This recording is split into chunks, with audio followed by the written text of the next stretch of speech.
the country is more divided than it has been at any time in living memory. Young versus old, city versus town, graduates versus non-graduates. And we, if you like, put those divides into two tribes that we call the Cosmopolitans and the communitarians. And at the heart of the book is the argument that the referendum didn't create those divides, but it exposed them. And the 2017 general election entrenched them even more deeply. And what they demonstrated is that the Labour Party is becoming a cosmopolitan party. It's fantastic to win in Canterbury and Kensington, but we lost in Middlesbrough and Mansfield and North East Derbyshire. And that poses major questions about what sort of party we want to be. And the Brexit referendum poses a major question, which is, I think, what is the point of politics and what is the point of the Labour Party in that context? And if we're going to be a whole nation party, we've got to be a party that brings those two tribes together. And right now, we're finding that very difficult to do. We've got a Conservative party, a Conservative government that is completely incompetent and in the midst of a civil war, and yet we're not pulling ahead in the opinion polls. The reason for that, I think, is absolutely right what Paul's saying, that there's been a tin ear. I mean, there was a famous speech by Tony Blair to Party Conference in 2005, where he said, people say we should stop and debate globalisation. Well, to me, that's like debating, he said, debating whether or not autumn follows summer, and that globalisation is simply a force of nature that we should allow to roll through our communities and rip the heart out of them. And that fundamentally is why we started the process of alienation from our communitarian communities. Where we are now is that the ascendance of the hard left and their conspiracy theory-driven worldviews, that NATO is a warmongering junta, that Moscow is just misunderstood, that the global system is run by a shady cabal of Jewish financiers, that the United Kingdom has never been anything but a source of oppression and imperialism and colonialism.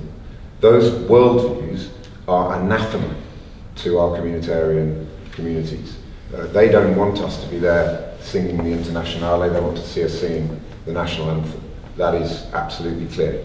And so what I think is disappointing is that we have, I think, some compelling economic policies now, many of which were in our 2017 manifesto, but our ability to cut through and to show that we've got a plan for reuniting the country, for having a proper industrial strategy, for having investment in public services, which is what those communities have been crying out for so long. That is being obscured by these crazy conspiracy theories that are in the ascendant in our party at the moment. So the pitch in the book is that our party needs to combine radical Keynesian economics with a patriotism and a worldview that actually resonates with those communities and resonates with what I would say is mainstream Labour. And in order to try and do that, we recommend what we call 6 seismic shifts. We say that we must recognise and make clear that common bonds are just as important as diversity. We say that we must be the party of social responsibilities, just as we are much as we are the party of individual rights. Thirdly, we have to understand that social mobility is important, but is not sufficient when it sometimes leads to entire communities being left behind. And I think there's a particular question to be asked about the tuition fees pledge in that context. To me, that is the archetypal cosmopolitan policy. When you're talking to in our community, the communities we represent, I don't think that 11.2 billion on free higher education resonates at all. We've got to have a more pragmatic and partnership-based relationship with business. We've got to engage with the business community and not treat it always with suspicion.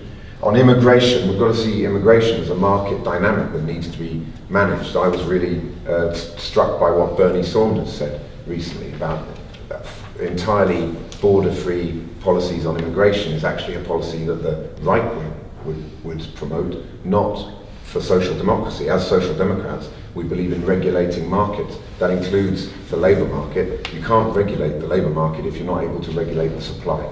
Tony Blair's decision in 2004 to be the only country that opened up to the accession 8 without any transition controls. We were the only country apart from Sweden in the entire European Union that did that. I think it's a golden thread from that to the vote to leave. And our final shift is about patriotism. We have to be a party that shows that we believe in Britain, that we don't buy into any of those conspiracy theories, and that we are a country that is standing up for what we believe in, and not ashamed of our history, but rather recognising where we've made mistakes, but having a positive and patriotic view for the future, and in terms of the way we engage with the rest of the world as well. And our view is, if we can make those 6 seismic shifts and do it in an authentic way, where we show from the top to the bottom of our party that we believe in that with both our head and our heart, then I think we've got a winning formula.